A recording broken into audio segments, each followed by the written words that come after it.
In a world of advanced civilization, one cannot help but ponder how people, especially black individuals in the past, perceived things. It's bewildering how easily the exploitation of the black continent's natural and human resources occurred at the hands of the white colonizers. They treated black individuals as mere commodities, trading them into slavery in exchange for something as trivial as cowrie shells. These shells, once used as a form of currency in West Africa, held little to no value in Western countries. Yet, they became a tool of manipulation and deception in the hands of the colonizers, who sought control, dominance, and profit at any cost. The story of cowrie shells and their impact on African history is both fascinating and complex. In the vast landscape of African trade networks, where wealth was measured not in metal coins but in beads, gold dust, and these humble sea shells, cowries held significant spiritual and economic value. They adorned bodies, played roles in rituals, and facilitated exchanges for centuries. However, the arrival of European colonizers disrupted this established system. Armed with guns and trinkets, they exploited the allure of cowrie shells to manipulate and deceive African communities. The once prized shells were now used as tools of oppression and exploitation, highlighting the ruthlessness of colonialism. As we delve deeper into the history of cowrie shells, it's essential to understand their nature. Cowries are a type of sea snail with glossy, polished shells in various sizes. Their smooth, oval shape and distinct ridges make them easily recognizable. In African cultures, they held symbolic and practical significance, representing wealth, spirituality, and exchange. The exploitation of cowrie shells by European colonizers underscores the darker chapters of African history. It reveals the lengths to which colonizers would go to assert control and profit from indigenous communities. Despite their humble appearance, cowrie shells became potent symbols of oppression and exploitation, reminding us of the enduring legacy of colonialism. The enduring and lightweight qualities of cowrie shells rendered them an optimal form of trading currency, a practice that persisted well into the 20th century.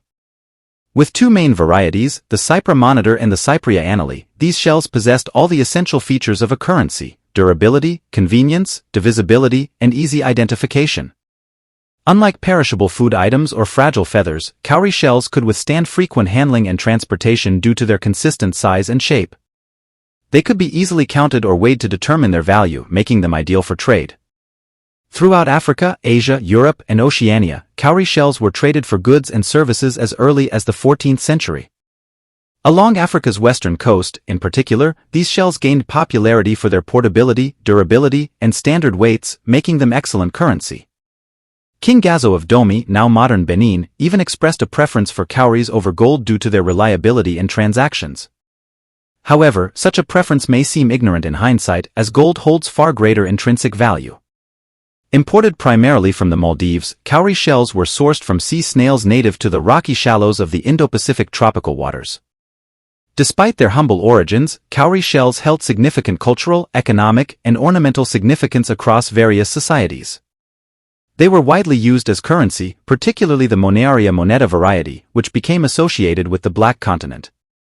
The preparation of cowrie shells for export was a meticulous process, typically carried out by Maldivian women.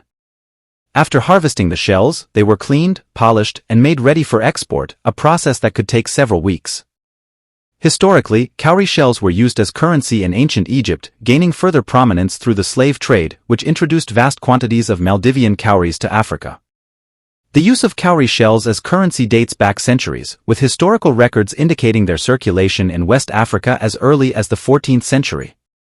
However, their prominence grew in the 16th century when they became widely accepted as legal tender. The Portuguese, upon discovering the source of cowrie shells in the Maldives, capitalized on their demand in West African ports, leading to billions of shells being imported for use in the slave trade. The process of trading slaves was seen as a lucrative venture, creating a chain of transactions where everyone along the line profited until the Europeans obtained the ultimate prize, a human being. In the interior of the continent, the cost of acquiring a slave was astonishingly low, often less than 200 shells.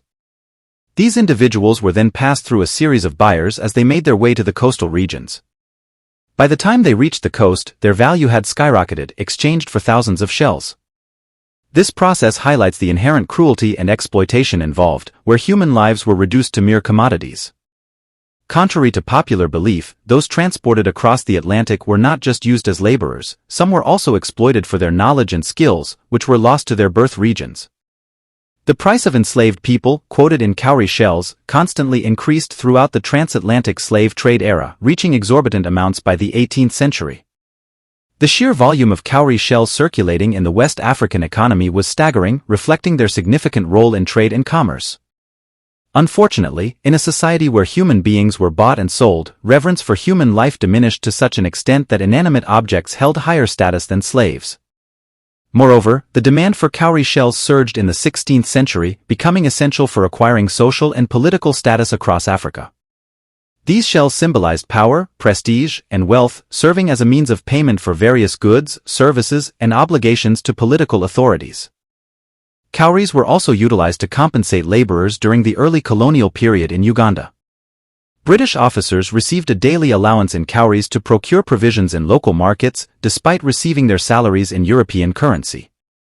Due to their low unit value, cowries were particularly suitable for use as currency in regions where prices and incomes were minimal, such as parts of inland West Africa.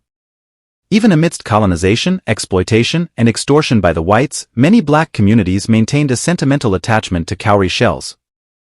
This sentiment is evident from the fact that after the abolition of the transatlantic slave trade in 1803, the trade of cowries from the Maldives collapsed but was later revitalized around 1819. European traders began exporting large quantities of palm oil from West Africa, leading African producers and traders to demand payment in cowries. European governments during the colonial period attempted to phase out cowries and replace them with metal coins and banknotes, considering them more civilized mediums of exchange. However, cowries were deeply entrenched in West African exchange systems, and efforts to introduce new currencies faced resistance. Additionally, minting coins with small enough values and transporting them to Africa proved to be prohibitively expensive for Europeans. Despite no longer serving as currency in Africa today, cowrie shells continue to impact the continent. They are still used in rituals and in the creation of ornaments and artistic objects. Cowries hold symbolic significance, with women often wearing them as necklaces for good luck, symbolizing fertility. In Fiji, cowries are worn by the chief priest as symbols of status, while priests and priestesses utilize them in divination practices. Ultimately, the influx of cowrie shells by Europeans facilitated the exploitation of black communities, as they were used to purchase slaves and accumulate wealth. This exploitation occurred under the guise of trading a commodity highly revered by the black populace. Despite the lucrative nature of this business for the whites, it came at the detriment of the black population, who were unwittingly deceived and exploited.